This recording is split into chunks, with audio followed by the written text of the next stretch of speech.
Another episode of Candid Conversations.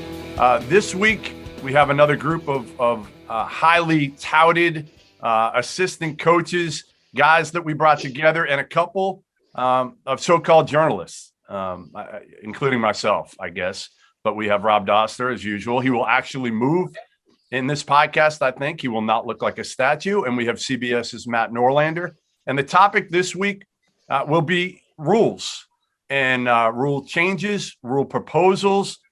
You'll hear a lot of these guys talk candidly what they like, what they don't like, whether it's on the court or hopefully some of the rules off the court as well. So the last few weeks, we've tried to change it up topic-wise. This week's we'll talk about rules with some of the recommendations that are out there. The rule oversight panel is going to, I think, vote on this early June. Norlander's probably got some more info on this, but the big ones are obviously whether they go to 6 fouls. That's a big one. Probably not going to happen. Technicals for flopping. No warnings anymore. I think, I don't know, live stats. I guess you're going to be able to use some equipment potentially on the bench if the leagues approve it. It's kind of an experimental rule where you can download previously downloaded video and live stats during games. Let's start. Norlander, what am I forgetting? Am I forgetting anything else that's of relevance? Team timeouts will replace media timeouts, which is definitely inside baseball, but I think is actually really good for the consumer. It will make it has the potential to have games be 3 to 5 to 7 minutes shorter overall. And then shot clocks will, if the school wants to, it can be like an NBA shot clock. It can show tenths of a second on the shot clock for the entirety of the game. That will be on a school-by-school basis. But yes, flopping can potentially result in a technical foul, et cetera, et cetera. The only thing that will be experimented in the NIT next year will be the 6 foul rule, which is obviously the most interesting one. Everything else, if it gets passed by prop, will be implemented immediately for next season. All right, so I'm going to start with Cody because Cody came from the NBA, and I think obviously we know it's a different game, but you dealt with 6 fouls, and now you've been in college for a couple of years. How do you feel about college basketball going from 5 to 6? I mean, to me, the big key is that there's an additional 8 minutes, right, at the professional level. So the need for those additional fouls is there. Otherwise, you would see star players fouling out early in games, and you can't have that. I think that the big thing that, from my experience, and again, it's only 2 years, and you guys have been killing it, doing it for years and years and years. You guys can tell me I'm insane, but just as an outsider coming in, is there's such a bigger pool of teams, right, at the college level. It's much harder to have consistency from game to game on the officiating side. With only 30 teams and only, whatever it is, however many officials we had in the league, it's a smaller group. So it's a smaller group to teach the nuances of how to make the calls. And what you get is consistency across the board from game to game. That doesn't mean they're going to get everyone right. But my point being, things like the charge calls, right? Like rerouting drivers, right? Hand checking. It's so inconsistent that one game your best player might have 2 fouls in the first 5 minutes, but the next game you might do the exact same thing and both of those fouls go not called, right? So the lack of consistency would be the only thing that leads me to believe an additional foul could be needed. But again, we don't have that extra 8 minutes, so I really don't see a need for that change. Anybody want to go to 6? Oh, hell no. So for me, all right, outside of inconsistency, why in the world would they put all these stipulations on foul calls? Like, so say for instance, you can get a kid that has 0 fouls in the first half, and you have 4 fouls in the second half. Well, we all know that's the moment of truth. That's the most intense part of a game, and you can get disqualified. That makes no sense. If you're gonna go to 6 without any stipulations. The same thing. If you get 3 in the first half, you get 3 in the second half. That's fine. But if you get a kid to get 1 foul in the first half, you get 4 in the second half. What's the point of going to 6? And so people forget. I think in the early 90s, the Big East and Attack, I think it was the Atlantic Sun, they experimented with this. All right. So that's how the Big East became, I guess, the rugged Big East. Foul calls, games that got extended. Do we want that again? I don't mind the 6. I don't mind going to 6. All right. But if you're going to go to 6, why have stipulations on it? That's all I'm saying. I agree with Jonas a little bit. I grew up in the Washington, D.C. area, went to DeMatha High School. lived those Big East days, Jonas, when they had 6 fouls. You know, watching Georgetown and Villanova and St. John's play, and those games were bloodbaths, man. You know, I mean, obviously there was some talent on the floor and everything like that, but like it was survival of the fittest, and that's not like how I interpret the game should be played. And I just think, you know, I think Cody makes a good point too about, you know, we're playing 8 less minutes. You know, I just don't see there's any need for 6 fouls. I think it should be 6 fouls because your best player, when he get 2, the coach put him on the bench for the whole first half. And so that's a disadvantage if the ref's not going to be consistent and your best player is sitting on the bench. If it has 6 fouls, you'll be more inclined to leave him in the game until he get 3. You know, 3 the first half, 3 the second half. So I think the fouls protect the best players, and the best players drive the product. And so we need the product to be good. The NBA got more stars in our game, so we need our best players on the court. And if you're not like Boeheim, where you're only playing 6 players, you know, don't nobody want to see the best player sitting on the bench. I know I don't. I think it's a whack rule. I wish they would move it to 6 fouls and 24 seconds on shot. Yeah, well, with the new transfer rule, it's going to be hard to play more than 8 or 9 guys anyway. So a lot of people ain't going to have big rotation unless you're going to go platoon anyway. I get what you're saying by getting, you know, after your second foul, you putting on the bench, but it's the same thing if you get your 3rd foul in this scenario with no stipulation. You know, I don't know a coach in his right mind going to allow a player to get 4 fouls and a half, but it does happen. Right now, you get 2 fouls. Some coaches let them play and they get a 3rd foul, but they don't get penalized for that. If you get a 3rd foul, you're not done for the rest of the game. You just sit out and you got 2 fouls to get in the second half. Some coaches overcoach. I know when I was in college, my coach let you play in the first half with 3 fouls because, again, he don't sub. He don't believe in playing 9 and 10. He only going to play 6 and a half, maybe 7. So the 6th foul will keep the better players on the court driving the product because we want to see the best players. Well, and I agree with Jason. I agree with Jason because it's the game is supposed to be about our players. What's best for our players and what's best for our game. And I think when you can protect and allow the players to have 6 fouls to go compete, and especially you see the numbers in the NBA. I think you just like Jason said, you know, the product is our kids and our players, and that's who we need to protect. And I think you have a better game. I'll play devil's advocate on this one because I like the idea of going to 6 fouls for all the reasons that you guys are mentioning, but why is there this auto bench with 2 fouls in the first half? It shouldn't be. That's exactly right. So, you know, that brings up a really good point because there was like a study at the NBA level talking about foul trouble, whether we put guys to the bench too soon with fouls and don't let them play with fouls. And like the data shows that letting the guys play with the fouls more often than not, they actually don't get that next foul. So that's an interesting point. It depends on the player too, because we couldn't put Frank Mason out there with 2 fouls and say, Frank, hey, don't get your 3rd. He getting his 3rd, the next one, just because how competitive and tough. But I think it has a lot to do with personnel, your player. But that's a good point. That's what we think, though. Like, we always think the guy's going to get it. Like, that's the interesting thing. Right. What you're seeing in the NBA now is the guys are letting the guys rock with fouls. So it's like, yeah, like to your hey, because you can't have Frank get 3 fouls in the first half. That's your guy, right? So, but in the same sense, I mean, what if we think that he's going to get it, but maybe we can actually trust him more than we think? Who knows? I have a question for the veteran coaches here that have been around, you know, Andre, CY, Rod, among them. The Big E stuff gets referenced in how it was a failed experiment 30 years ago. But do we think that the modern college game, the way it's played, the way that it has been changed and the way it's been officiated the past 5 years? Remember when we were talking 6-7 years ago about how, you know, we needed to clean up the game and make it more fluid, more cosmetically appealing, right? It feels like there has been good gains on that.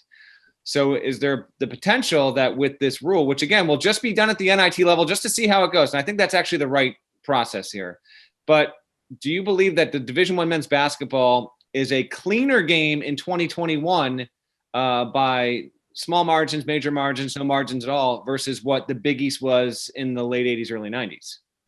I mean, Matt, go ahead. I'll jump on here. Like, for me personally, I think it could help offensively with the screening stuff. Like in the NBA, they get away with the offensive screening a lot more. In the college game, our post guys are sometimes scared to set screens because they're scared to get a foul that way. So most of our fouls come on the defensive side of the ball, it seems.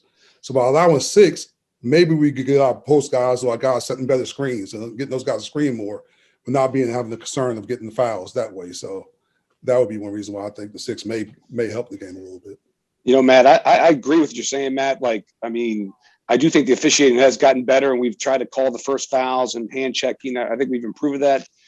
But I just feel sometimes, though, especially in the ACC, as we move on and see why I could probably test this, like, I just feel like it gets more physical as we get into conference play. You know, it really does. And then it gets corralled back in the NCAA tournament because those guys want to advance. So because we're seeing the same guys night in and night out in the ACC. So I do agree with you. Because those were bloodbaths, man. Some of those fouls that's not basketball, but it's not forget definitely about the better. Big Ten.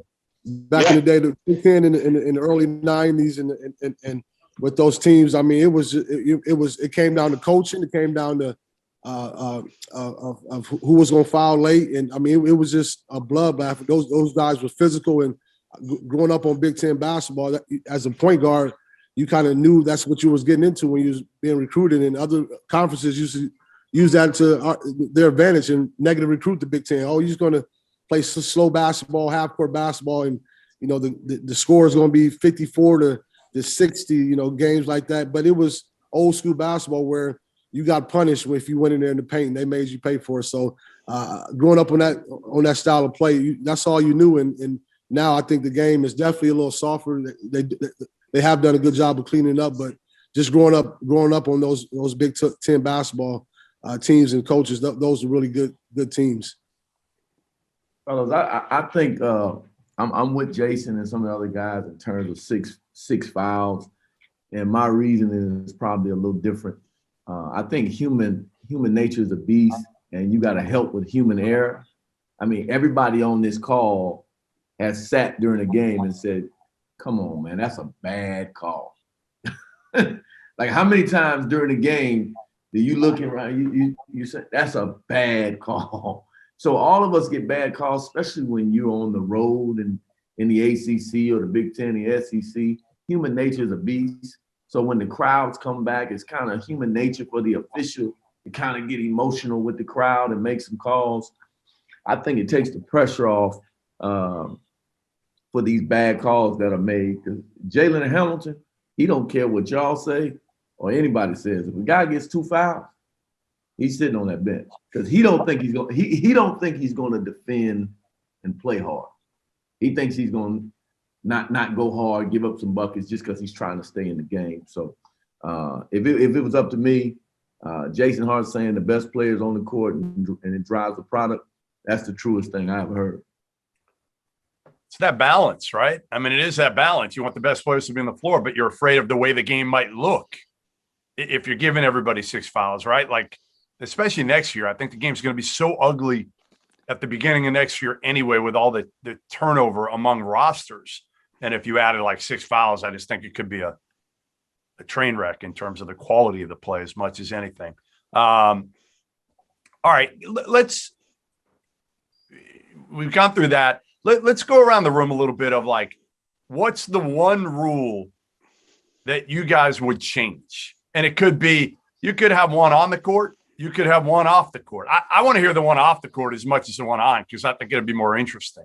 All right, Chris KREIDER, let's start with you. You haven't said anything yet. You've been kind of just listening. What do you got? What rules would you change, rule or rules? And we're talking about just overall NCAA. So if I had to say one thing, I think all of us, in our positions, we, being compliant, and compliance is always so important. And we try to follow the rules to a T. I know for myself, how many text calls do we make to our compliance department when something comes up? Hey, can I do this? Something that I think, we recruit these guys and we're basketball coaches, and you go through the recruiting process, they arrive on your campus and you want to coach them. And I understand why the rules are what they are, but just the whole time and the countable hours, I think sometimes the time that we're allowed to spend on the court, once you reach that number, so let's say 4 hours a week, a guy wants to get extra shots, wants to work out, watch some film. I find it as being an internal struggle. Hey, go grab a GA, go grab a manager. Hey, I'll get you on the next go round. So you want to follow the rules, but at the same time, you want to do what's right for the kid. You recruited them, trying to help them. So for me, that's a balance. Kason, what do you got? You haven't spoken either. It's a lot. I definitely agree with a lot of things that's been said. If I ever change the rule, it would definitely be the 6 fouls, just off the top of my head, for the simple standpoint of the product. You're going to have coaches, especially old school coaches, like CY said, in terms of like Leonard Hamilton, he's sitting guys. And that's going to be the case if they got 5 fouls, because if you're looking at it, your margin of error is highly more than getting 3 fouls, opposed to you're going to save 3 fouls in the second half. And at the end of the day, we all need our best players to close the game. So that's the rule I'm hoping to change moving forward, and just giving these guys a better feel of what a professional level is with the 6 fouls and playing like that.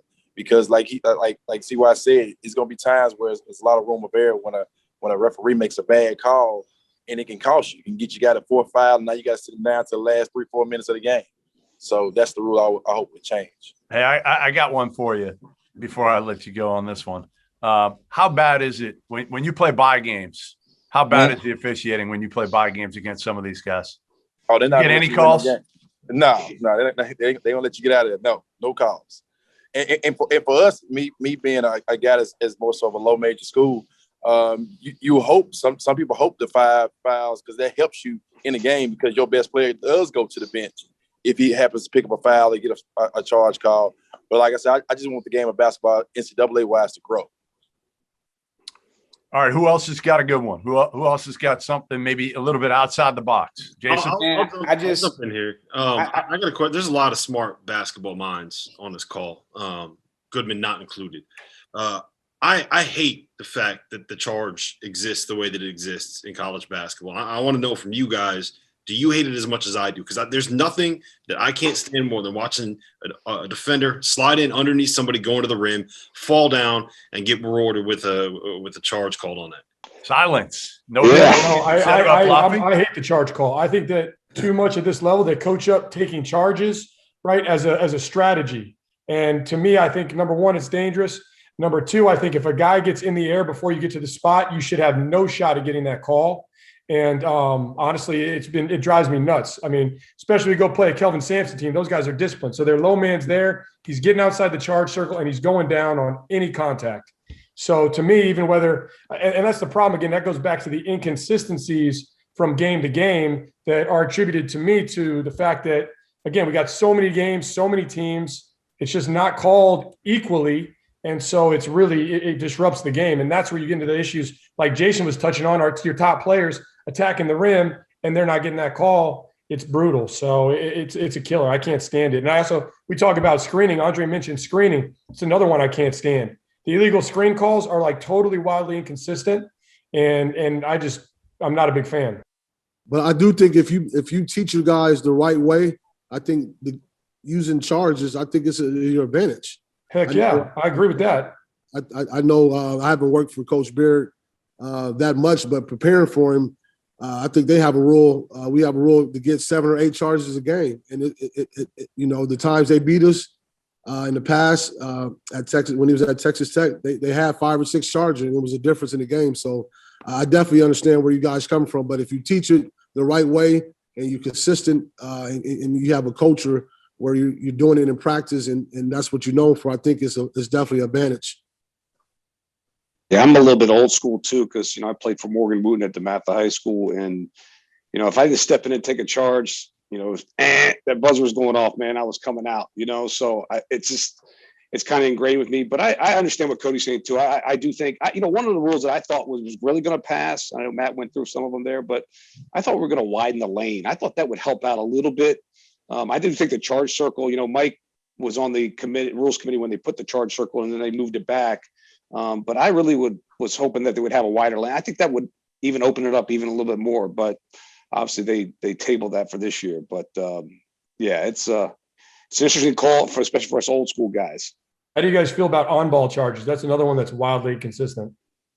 Like where a guy's sliding and he's actually because at the NBA level, the guy with the ball owns the space, right? So if I'm driving and you reroute me, that's a foul on you. Like even if you read and jump in the way and fall down, you got in my way. I own that space, right? So like that, I don't know how you guys feel about that one. That's another one that, there are certain teams like Jaron said, man. that are very unbelievably disciplined and very well coached at using those things to their advantage. I mean, Davion Mitchell was the best at that, right? Like he was able to just get in front of somebody and take a charge. I honestly don't mind that one as much because if you're beating someone to the spot, I feel like you kind of earn it. It's the ones where someone slides over and is not even trying to make a play on the ball, right? Like we talk about what's best for the game and want to see your best players make a play. Do you want to see someone try to block a shot at the rim, block a dunk at the rim, maybe get dunked on, maybe get a poster, maybe get a highlight, maybe get something on SportsCenter? Or do you want to see your best player going up and getting undercut and falling down and maybe he's getting 2 free throws out of it, maybe he's picking up his 3rd foul in the first half because it was a bad charge call? I don't know. I hate the off-ball secondary defender fall down to a spot. It's not basketball to me. Speaking of Donovan Mitchell, he was one of the best on the ball defenders I've seen because he wouldn't let you set a ball screen. How many times can you say? I think Marcus Garrett did it a few times, but when you run continuous ball screens, we'll run 4 or 5 ball screens, and he'd never let you. He just got over it and beat you to the spot. So I think we got guys like that. That's a whole other level, like right there. But I'm with you. Like my high school coach, like you got to reward it by taking charges. So I'm a big fan of charges. I'm sorry, fellas. Hey, my thing is, man, I think it should be one basketball. It's so retarded that we play with a Nike ball, Under Armour ball, Adidas ball. I think that'll help the game. It's so retarded to change balls just because we're going to play at a Nike school. If we're under the NCAA rule, let's have one basketball so everybody can stay hot all the time and play basketball. We the only league in the world that change balls going from city to city. Why is that though, Jason? Because it's for money that none of the players get. I totally get it, but like in the NCAA, they own the tournament, so we play with one ball and everybody getting the rhythm. Let's do one ball, one universal basketball.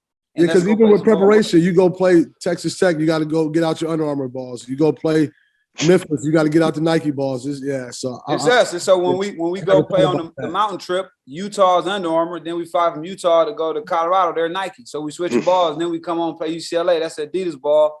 And then we'll play our game. That's a Nike ball. Like I'm surprised. Only the NCAA can't figure this shit out. Seriously. One basketball. And we should have 4 quarters too. The women's game got 100%. We should have. All right, let's go 4 quarters. Hey, Goodman, stop using profanity on our good family show. I'm sorry, I know. I do it every time, every week. Hey, see why he meant that too. He felt that came from within.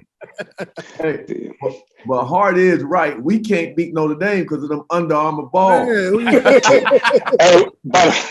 We play with the Wilson ball, by the way, CY. All right, so we wear Under Armour shoes, but we don't play with that. Wilson ball. Yeah. What y'all think about 4 quarters? I'm not a big fan. I just think it changes our game, but I know there's some movement towards that. I'm rolling with 4 quarters. They break the game down much easier. That 20 minutes on the clock, that's like AAU. 12 minutes, you get in a better rhythm. You get your TV timeouts like the NBA. You get your group in and out. Yeah, I wish we did 4 quarters. Well, I did some reporting on this last week on it. So I don't know when we're getting 4 quarters because the problem is men's college basketball is different from every other sport in that the NFL has a TV deal with all of its, with all the channels that air NFL games. The same thing with the NBA. The contracts always end at the same time. And in the women's game, you only had a handful of games on television across a couple of networks so that it was not hard to restructure the TV contract. In men's college basketball, the CBS deal doesn't end at the same time as the Fox deal, doesn't end at the same time as the ESPN deal. So you cannot have a situation where ESPN goes, okay, we're cool if we want to completely restructure how we send our commercials and ad money to a template that aligns with 4 quarters. But then you've got the Big Ten network that's got 2 more years after that. Fox has 3 more years. CBS has 5 more years after that. You have to have all of the television contracts end at the same point so that you can restructure. At least that's how it was explained to me by a TV executive and someone at the NCAA level. So I think everyone wants to get to, or not everyone, but a lot of people want to get to the 4 quarters because it makes sense. It's a logical progression, but television money is the thing that is preventing this from happening. And the feedback I got was if this ever happens, it's at least 10, 15 years out. once we get beyond the current media landscape of how college basketball is broadcast on traditional television. I think So is there a problem with really how many benefit stoppages of play there are? Like, how would that be impacted, right? If there's 10 stoppages of play in a game, right, and the companies are paying for their 10 spots or whatever it is, like, are we taking away stoppages of play? Yes, Or there would how be. many? Yes. Do you know how many? Do you know the number? Apparently there would be. That's what I was told. There would be a reduction in quarters because you would only have them at the quarter breaks, and then it's kind of. You should have, right? So each team should get a timeout, right? You're under 7, you're under 3, your quarter break, and just throwing it out there, right? You can give them the idea. Just add however many timeouts, you get like a throwaway 20-second timeout, and now you come to the same amount of stoppage of play that you had with the other one. I think it's solvable, but it's something that I think takes a true concerted effort, and all the invested parties are not interested in doing it at this point because you're involving the rules committee, the conferences that have their own TV deals, right, Cody? And then the television executives who lord over so much of this. Like, it is something that's solvable, and I'm kind of ambivalent on it. I would like to see it, but if it doesn't happen, I'm okay with it. But the situation you're presenting there, yeah, absolutely. I think it is something that we can conquer, but I just don't think I think we'll look up in 10 years and men's college basketball is still going to be a 2-half game. I mean, I think there's two things that really matter for this, at least for me. It's the watchability of the product on TV, right? There's nothing more frustrating than when you get that TV timeout at the under 16, and then with 15 minutes or 45 seconds left, somebody calls a timeout in the second half. So you get that 3-minute TV timeout, then you come back and play for 10 seconds, then another 3 minutes. But that's going away. Going away. So that's good if you get rid of that. Yeah. The other part of it is that with all of these fouls that are called, when both teams are in the bonus with 11 minutes left in a half, and you just have nothing but free throws down the stretch of the game, like that can really kill stuff too, especially when you're in the tournament and there's so many tightly called games and there's a lot of fouls. So the rule to reset the fouls at 10 minutes, Matt, I don't know if that's something that is actually going to end up happening, but to me, that makes a lot of sense. Excuse me. Yeah. It just makes the product on TV better. They didn't, I don't know why they didn't, so that was discussed, basically going to a fake 4 quarters format, but they didn't do it because I know there's enough coaches still like the 1-and-1. And if you go to 4 quarters and do the fouls, like, you don't have the 1-and-1 anymore, which I kind of understand why they would resist that. But I think that's why this was on the table. This was discussed last week, but they just decided that they were not ready to abandon the 1-and-1 concept, which has its pros and cons overall. But I think that was the major factor in why it wasn't passed along for even experimentation at the NIT level, the way that the 6-foul rule is. All right, who else has some ideas for rule changes overall? Yeah, one thing I have, Jeff, especially off the court, and Chris kind of alluded to this a little earlier when he was talking about, having managers go work out with their guys and so forth. And I think in the ACC, CY probably saw the email today, but I think we're going to kind of go to this. And this started with the pandemic of the last summer, but I really feel like your graduate assistant or your operations guy or something like that, one of the things I've been proud of here, being here at Notre Dame for 21 years, especially the last half of my career. Obviously, you're here for 21 years because you had success on the court and off the court. You're doing things the right way. But one of the things I've taken a lot of pride in is mentoring our young coaches on our staff, including in the last 5 or 6 years, guys that play for us, and probably even more important, young Black coaches that are starting their careers out. That I think that this is just such an important step for those guys. And for those guys not to be able to get on the court and actually work with guys, I just think that's just not right. For example, a couple of years ago, we had Eric Atkins, who's an assistant at GW right now, who will be a head coach here shortly.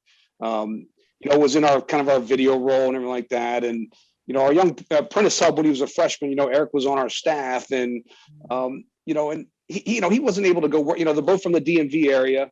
They had to develop a great relationship off the court.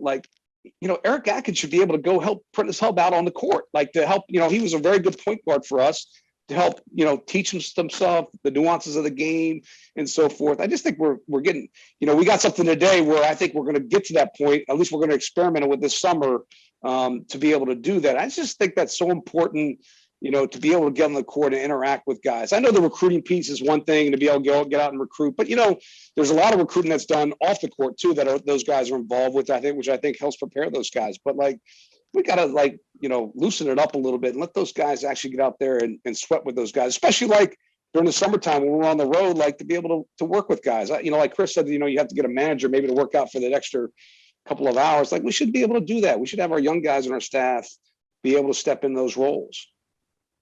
It's been my I think that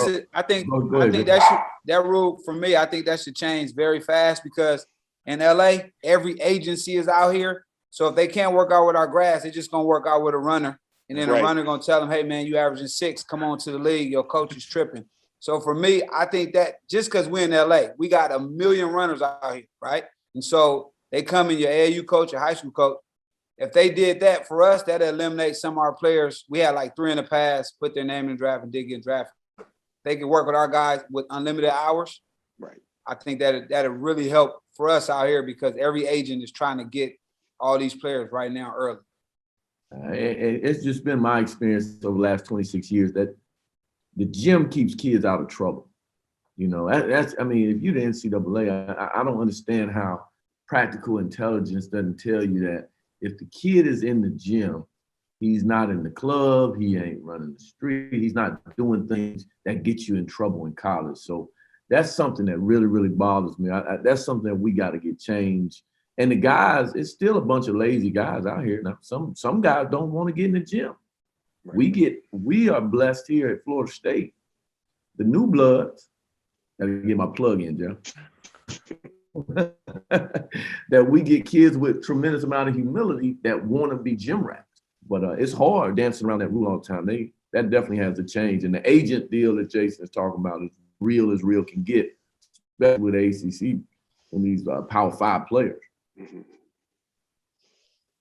I'll throw out real quick from a media and consumer standpoint. I'd actually be interested to see what you guys as coaches feel, how it changes or doesn't change at the end of games.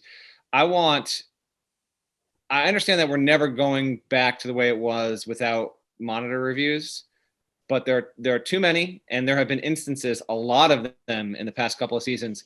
Guys, you will be in a 3-point game with a minute to go, take 15 minutes of real time. It is a terrible experience there. So my rule proposal is that once the monitor review begins, that process begins, once an official is looking, you get 60 seconds. You get 60 seconds or you stick with the call and that's it. So that even if you have 3 of these in the final minute of the game, like there was a Wisconsin-Iowa game. I think it was the final regular season game this season. It took 20 minutes in real time to play the final 2 minutes of the game. This should just never happen there. I'm actually curious when that stuff is happening in you, and if you're dealing with all this, like almost comically, like what the hell are you talking about in the huddle for all that time? Like there's only so much you can say about a given situation there. And it's just, it's dead air. And it's something that college basketball severely needs to clean up because we know we're never going back to not having it. So if we're going to have it, we have to almost protect the officials from themselves so they can't be staring at the same thing for 5-6 straight minutes. I'd say this, that starts though with them being reliable officials, right? And consistent officials. But what the NBA did that I like, obviously we've got the replay center in Secaucus, right? So somebody else is looking at it. So when it happens, they go over to the monitor, the answers are being given to them. It's not there for them to decide. I would love to see each conference go to that, right? Because when you go to the monitor, now if you put a timer on it, it's about how long an NBA review takes, right? But at the end of the games too, getting back to it is, I mean, there's a lot on the line here as well, right? We're not playing for fun, right? We're putting roofs over heads, right? We're feeding kids through this game, paying for college educations, things like that. So to me, it's important that we get it right. It has to be gotten right. Because if you are on the short end of that stick on the losing side, right, and that could be the difference between somebody having a job or not having a job or this or that, right? It's just unacceptable to me. So I like the thought of a review center. And to me, I also like the thought of the coach's challenge being at the end, because we had that in the G League during my time. All 3 years that I was in the G League, we used that challenge. And to me, I thought that was valuable, right? If you really think you're right, throw out your time out there, put something on the, put a little skin in the game. All right. What else we got? Andre, what would you change? And it goes back to just playing stuff. I love the NBA rule, the last 2 minutes where they could advance the ball after the timeout to the side out of bounds. I think great basketball minds and college basketball could get that pen and draw up something pretty in those situations. That would be one rule I'd like to see come down to college. I love watching the NBA games last couple of minutes to see what those Make the game make the game exciting to watch. Yeah. And then something off the court, and now I know I'm a unicorn on this stance. The recruiting calendar drive me crazy. I don't think we should have one. I think if it's May 15th and I'm free and there's a tournament going on down the road, I should be able to go to it. I think every school's on different academic calendars, so you can't mandate when guys have breaks and when their kids ain't there. So allow us to go. I think it hurts the people that don't cheat by putting those calendars on us. And it takes away from us being able to have contact with a lot of families a lot of times because of the restrictions. And so the NCAA always talk about the third parties, these handlers and stuff. I think by letting us get out more, we could kind of eliminate some of the middlemen more because we could develop real relationships with people. So that's the only thing that drives me nuts, the actual calendar. I hate the calendar. I follow the rules and I'm going to do it, but I wish they would do away with the calendar and let us go when we want to. Hey, Jeff, that's why Andre Gray is the best mid-major assistant in the country, and he needs to go up to a high-major job. Somebody get him a job, Jeff. That's a great thing.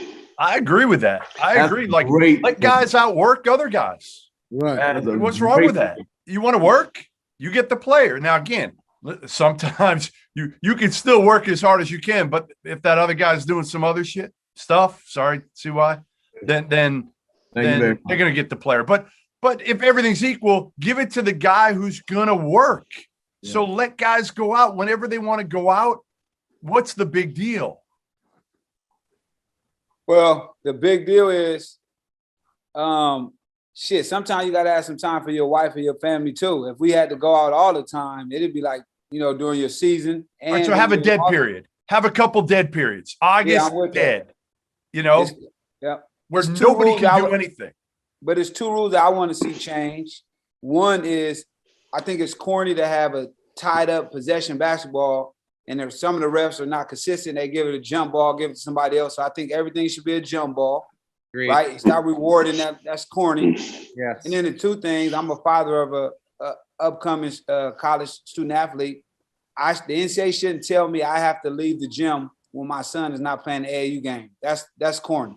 Because I want to watch the game and say, hey, little Jason, see this dude over here when he dribble left? Watch it. I'm supposed to leave the gym when this game is over with, like I'm really entertaining and recruiting somebody else. So I think those rules are too much that they think we always on and we're not. I think they have to put a little bit more human, realistic with that.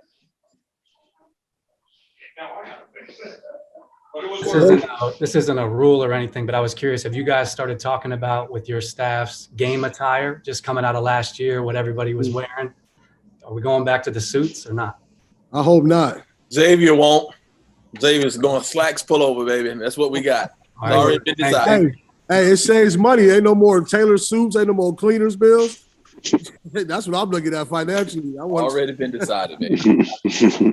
Mike Ray's still going with the shorts, right? And we're going to Maui this year, so it might be shirtless too as well. Rod, you better start working out more. Hey, one rule that I would like to see change, and I didn't feel like this until we went over to the World Games and played. And when the ball hit the rim, it's live.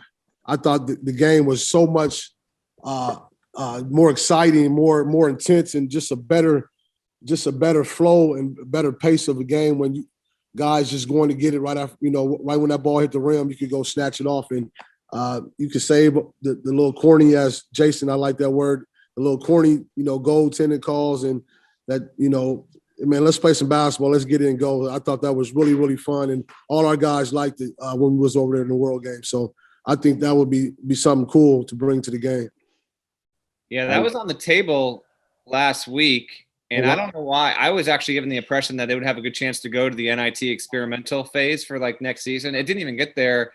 The only feedback I got in advance of that was players at the American level haven't been taught to play that way. So there might have been some reticence over physicality around the rim. But I think the game is going to, like Jarrett, I think it's headed that way. I think that will be a rule. Like we'll look up in a decade, that will be a rule. I don't know why there was. It took our players 1 or 2 games to kind of figure it out. And after that. Right. Let's go get it. Also, it's one less thing for the official to have to worry about. Like it just seems like the ultimate win-win. So like there were a couple of things that didn't get pushed through that were a little like, okay, I guess I kind of, that one kind of blew me away. It's like, there's no downside to this that I can possibly foresee.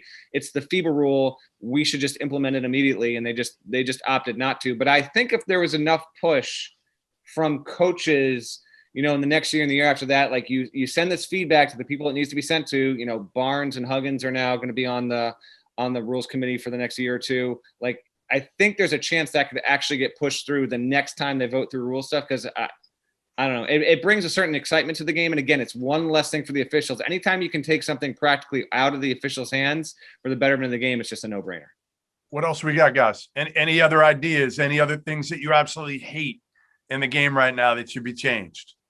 Jeff, I don't know about that, but I want to remind everybody, fellas, this is a family show. Stop using profanity. Two, I got a question to Rod. Rod, what was the reason that you were in favor of the wider lane? I just want you to kind of elaborate on the wider lane. Yeah, I just like see why, like to be able to, you know, we were talking about the charge call earlier. Like, I just think that when you have a lane that's narrower, there's more, you know, to Rob's point, like there's more contact near the rim, you know, and, you know, I grew up with the charge, but I do think there's too many charges in the game too, especially near the rim. So I thought that maybe could alleviate that problem a little bit by having, you know, guys further out from the basket. So, and, you know, so. I'll piggyback on that because I would love to see us go basically to FIBA rules. I like 24-second shot clock. I like the wide lane. But here's the thing about the wide lane, too, just piggybacking on that, you talk about space, right? The wide lane impacts the offensive players sitting in there for 3 seconds, right? Because we don't have a D3. So inherently what happens is the big guys have to cleanse further out away from the rim. So when they do that, we're still going to try to teach our guys to stay at that low man spot. But what are they going to do, right? They're going to have more of a tendency to foul that guy 1 or 2 steps even away from the rim, which then the caveat to that is, on a drive on the right side, if my guy cleansed right himself over on the left side, it's further for that guy to go to get in position to take that charge. So there's less likelihood he can even make it there, right? So that's the thing that I love about the wide lane. I think that changes the game. And I do like 24-second shot clock because it speeds things up. You guys like 24-second shot clock or no? Yes. Overall, I like congruence. I think the same reason high school basketball should have a shot clock. I mean, have congruence between high school to college to professional. Only thing about that, because I'm being from Illinois and recruiting in Chicago, I mean, some of those guys can't even have enough money for bleachers or less known to put a shot clock. So I think a lot of people in the state of Illinois and Chicago want it, but it's just financially, where do the funds come from? You know, so I think that's a big deal that a lot of people think about. Let's put the shot clock in, but some of these communities and some of these cities, there's But is it good for the college game to go 24? Are guys able to do that? I like the 24, but I definitely think it would help if you had it, starting at the high school level. Yeah. My biggest pet peeve is when the referees telling kids to sit down after a celebration. Like, are you serious? Like, super corny, as Jason would say. Like, what? Like it was like you couldn't dunk the ball in warm-ups forever. You get a technical foul. Like, the game is for our players. Like, some of these kids never get in the game, and that's their time to.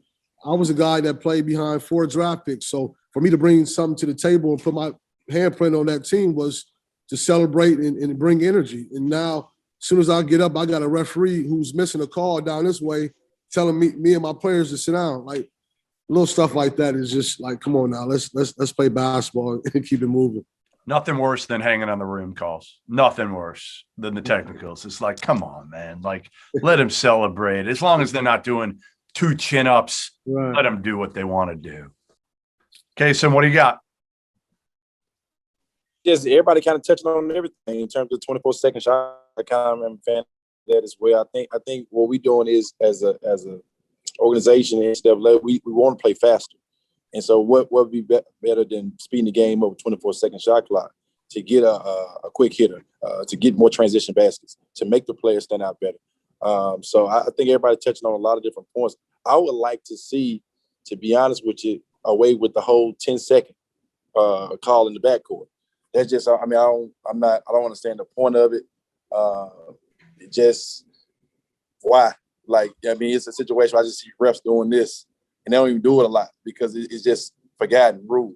So why even just kind of have it? That's interesting because if So you got a pit bull interesting. picking up 94 feet, I need that 10 seconds, baby. Yes, sir. We need I was going to say move that. it to 8, man. Move it to 8 like the league. Yeah, true. Hey, Then everybody's going to be pressing, man. They'll be working hard back Wrestling there. will be irrelevant then. You Mr. will Frazier stop going to come off the bench and take a charge. I love the young fella from Jackson State, but I need that 10-second line too, fellas. Need help with it. I got you. What about other recruiting rules, guys? You guys are obviously involved in recruiting more than anybody else. Is there anything else that you would change there? Again, you know, my whole deal is lessen the amount of restrictions. What specifically is there anything else that, like, I loved years ago when I first broke in and did recruiting, there were things that you could do to be creative when you went to events to stand out from everybody else. Like, I miss that. Listen, the summer to me sucks now compared to how it used to be. It used to be fun. It used to have characters. You used to be able to be creative. Now it's like none of that. Yeah, our Tina was coming to the games with TJ Ford t-shirts. Yeah, I mean, listen, the Baylor shirts, right? How big they were, and then didn't they like ban the size? They couldn't have the lettering. Did they really? Did they really do that? I mean, listen, you had John Beeline yelling at dudes because they were standing in front of doorways. Like, come on, like stuff's just got to loosen up in recruiting and have fun. And like you guys said, it's all about the kids. Like, let them have fun. And I think part of it is the promotional part of it. I think we lost it. I'm not the biggest Sonny Vaccaro guy in the world, but that dude knew how to promote, didn't he? I mean, we had like a Sebastian Telfair, Darius Washington matchup at ABCD that was bigger than like LeBron against Kawhi. That's the way we all thought it was. And now there's no juice in any of the buildings. We got turned in. Me and Jurg Malagi were at SMU. We just signed Keith Frazier, Emmanuel Mudiay, and we were trying to get Jordan Mickey. And we printed some shirts, Nike shirts that said, "Ain't nothing wrong with staying at home." It didn't have nothing personal, but his family, everybody knew what we was talking about. But we had schools turn us in because we had a shirt that said, "Ain't nothing wrong with staying at home." It's like come on, like you ain't doing your job if you worried about somebody wearing a t-shirt. But it becomes it's that petty and corny. And from a recruiting standpoint, you gotta allow people to outwork people. I hate the rules that don't allow people to outwork. Hey, if you want to be a boring, not working extra dude, that's on you. You want to stay home, that's on you. I'm a silverback gorilla. I want this boy. Yeah, so let me ask you this. I'm gonna follow the bus if I have to. I want Thaddeus Young. I'm following the bus. Now, if you don't want to do it, that's on you. You got to let guys outwork guys. You following that bus even with a stop? Man, listen, I told Paul Hewitt, hey, listen, the bus is leaving at 4:30. Yeah. Need directions. The bus always going to the game. I follow the bus. Yes, sir. I'll put that in my back pocket. I'll get you directions at 7:30. Well, it'll be interesting because it's been out of sight, out of mind because we've been dead here for so long and we didn't have a summer last summer. But it'll be interesting to see if we go back to the 3 AAU weekends, so to speak, in July. Because I mean, I always liked that during the summertime, man. You were able to cover a lot of ground and see a lot of guys and see the best players play against the best players, which I think is always big with us as far as evaluations. I think we're going to go to that, you know, but then is it going to change after the summer? We're going to go back to the NCAA camps. I guess we are, you know, I have to be, you know, because Mike was president of the NABC. So, you know, he had to be on board with the NCAA camps. I mean, I don't know how you guys felt 2 years ago when we did it, but, you know, it just, you know, the best players didn't play in that, you know, so it's going to be interesting. Hopefully, you know, we'll get back to that this summer, but then what's going to happen, you know, moving forward, you know, it's going to be interesting. Yeah, I'll say Rod, they voted on that. It should vote next Wednesday, but it's the 8th through the 11th. 16th through the 18th, and 22nd through the 25th. The thing for me is like CY said, in recruiting, everybody gonna run to the Adidas, Under Armour, and Nike, but it's gonna be a lot of pros who couldn't prove themselves in high school to get on the elite AAU teams in the side gym. So my thing is allow more side gym AAU NCAA certified, so I can go sneak and find me a pro. Everybody gonna be in that gym, that EYBL. I pass. I'm gonna go. But Jason, that's only gonna be like for this summer, right, Jason? Like next summer, it's gonna go back to the camps. I think. We're gonna have the Peach Jam sort of weekend, and then. Well, that camp I went to, the one in Phoenix, and I never knew a kid named Alex Fudge. I was like, who is he? So it's some. If you're looking at the right stuff, you can find something, and they give younger guys the opportunity to be seen in like another setting. So I didn't mind that. That was cool.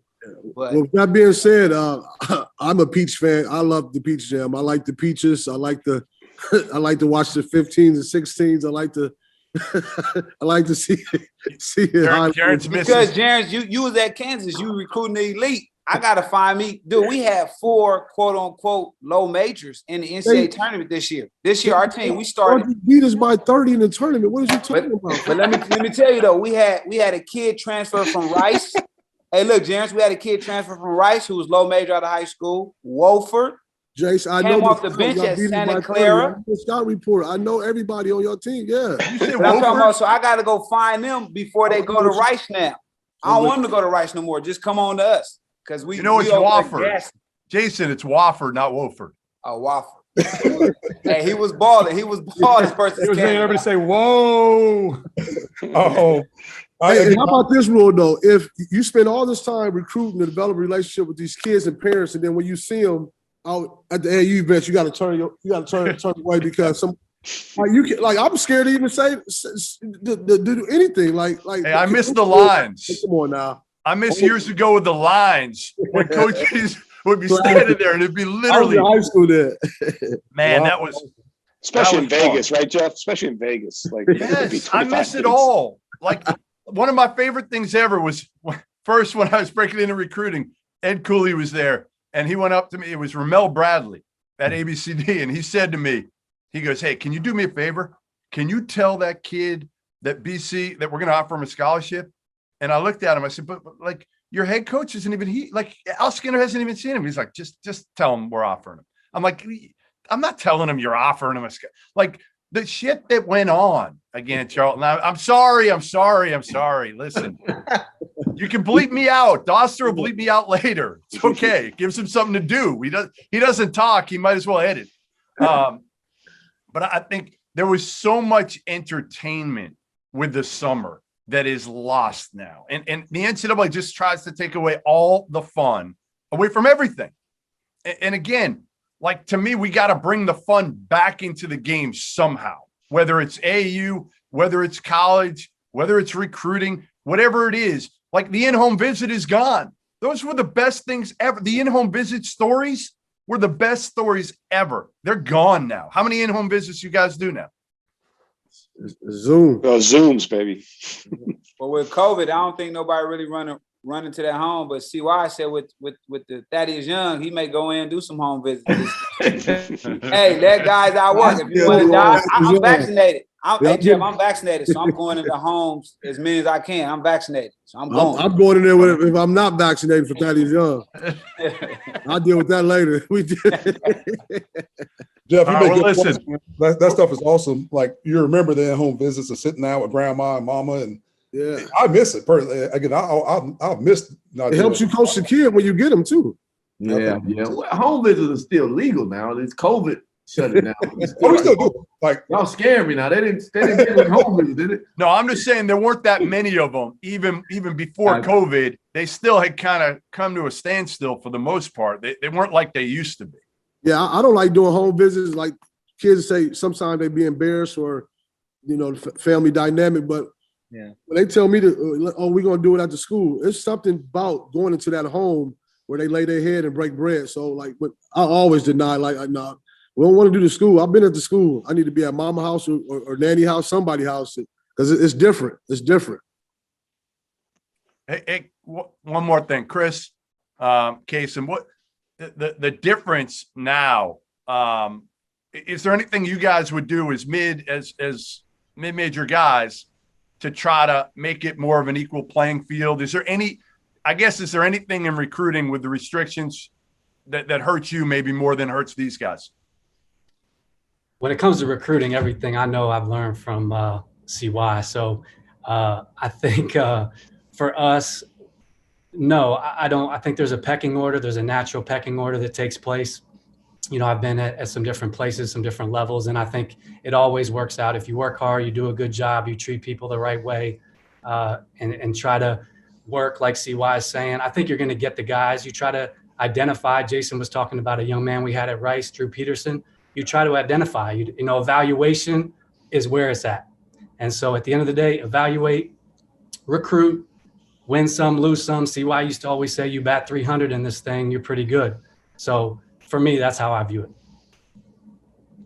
You guys did a hell of a job. I had two kids. A kid at Virginia, he made some noise too. So you guys did a good job. I'm just done with the whole people telling me who low major, mid major, because now the high majors is stealing anything at the mid or low to average 16 points. So the days of sending me the pen for that to tell me who not good enough in their pen, I don't even want to see it. Them scouting things, I don't even want to see that. Jason Hart is absolutely right. I mean, the key to it is evaluating stealing. Fellas, Devin Vassell went 11 to the Spurs for us. I was in a recruiting war with Presbyterian in North Florida. You know, they laughed at me when I signed Devin Vassell. You know what I mean? Laughed at me. I mean, he was playing in the Big Shots tournament. Well, hell, I wasn't laughing at you. I was right down the road. We tried to get. Yeah, I didn't want nobody laughing at you. No, that one was right there. That was a true eval right there, brother. That is a classic case of you outworking people, know what the hell you're looking for, see it, you stuck to your guns, you laid on the tracks for that dude, and that's what he got. I think that's a lost art in our game too, especially at the high level of evaluation. Oh yeah, it's a lost art. People go off on who recruiting who or who got these many offers. I trust my eyes, but it's a lost art. And I'm not. But if your boss in your school is chasing having a number 1 and 2 recruiting class, then those kids are still gonna get handed over to other programs. It's what your boss or what the school want. Like, you want a heavy recruiting class or you want some good players? I'm gonna say this. I respect Jarris in Kansas. I mean, they had a backcourt of Devontae Graham, who was going to App State, and Frank Mason, who was going to Townsend State. Correct. That's a great evaluation now. I mean, people, they think that that's a blue blood, high major program, but those two low to mid major guards, people said. You got to give Curtis Townsend credit, because if I'm not mistaken, he went to go see Jordan McLaughlin, who went to SC. And they was in that back room. KT was in that back room, side gym in Vegas. Frank had one part of his hair braided and the other half not braided. And KT went to go see Jordan. And he like, man, who was this little kid picking up this dude 94 feet? And he called the AU coach and he said, is this a fluke? Went back the next day and offered him. So it's trust in my eyes. Jonas Hayes is getting pretty good at it too. He stole the kid from St. Francis that I laid in bed 3 days watching Law and Order when I lost him to Xavier. Hey, is that track? Was that track athlete, the one that could run 40 and 4.1 seconds? Yeah. Last name Odom. But hey, fellas, key word for everybody on this call: back gym. Oh yeah, that's the last thing I'm gonna say. Yeah. Most definitely. See why I won't hang with you at the Peach this year, baby. You know, we normally get together at Peach. I see you, Jarris. I'm going at South Carolina tournament. I will be. Hey, fellas, I will be at Peach there. We can have peaches together. I will be there with my hoodie. And you're gonna have some Nikes on, Jarris. You out the Medinas, baby. Now you can throw some Air Max on. Jason, you're gonna be at Josie High School. That's where you're gonna be at. Invitational. I'm gonna be over there. I'm just gonna be there the third day, but the first 2 days I'm at Peach Jam, baby. Jarris misses that long break in the middle of Peach Jam from 10 years ago when you see everybody at the pool. Yeah, buddy. All right, well, listen. Appreciate everybody jumping on for this. This was good. This was a chance to kind of talk about the rules and the good, the bad, the ugly, and we'll do it again. We'll have everybody back Make sure, again, everybody listening, Coaches Candid Conversations. Every single week, we'll have different coaches, different topics, and let's hope all of them are as candid as Jason Hart was today. I like it. I like it, Jay. Hey, fellas, on the count of three, let's see who can get to the portal the fastest.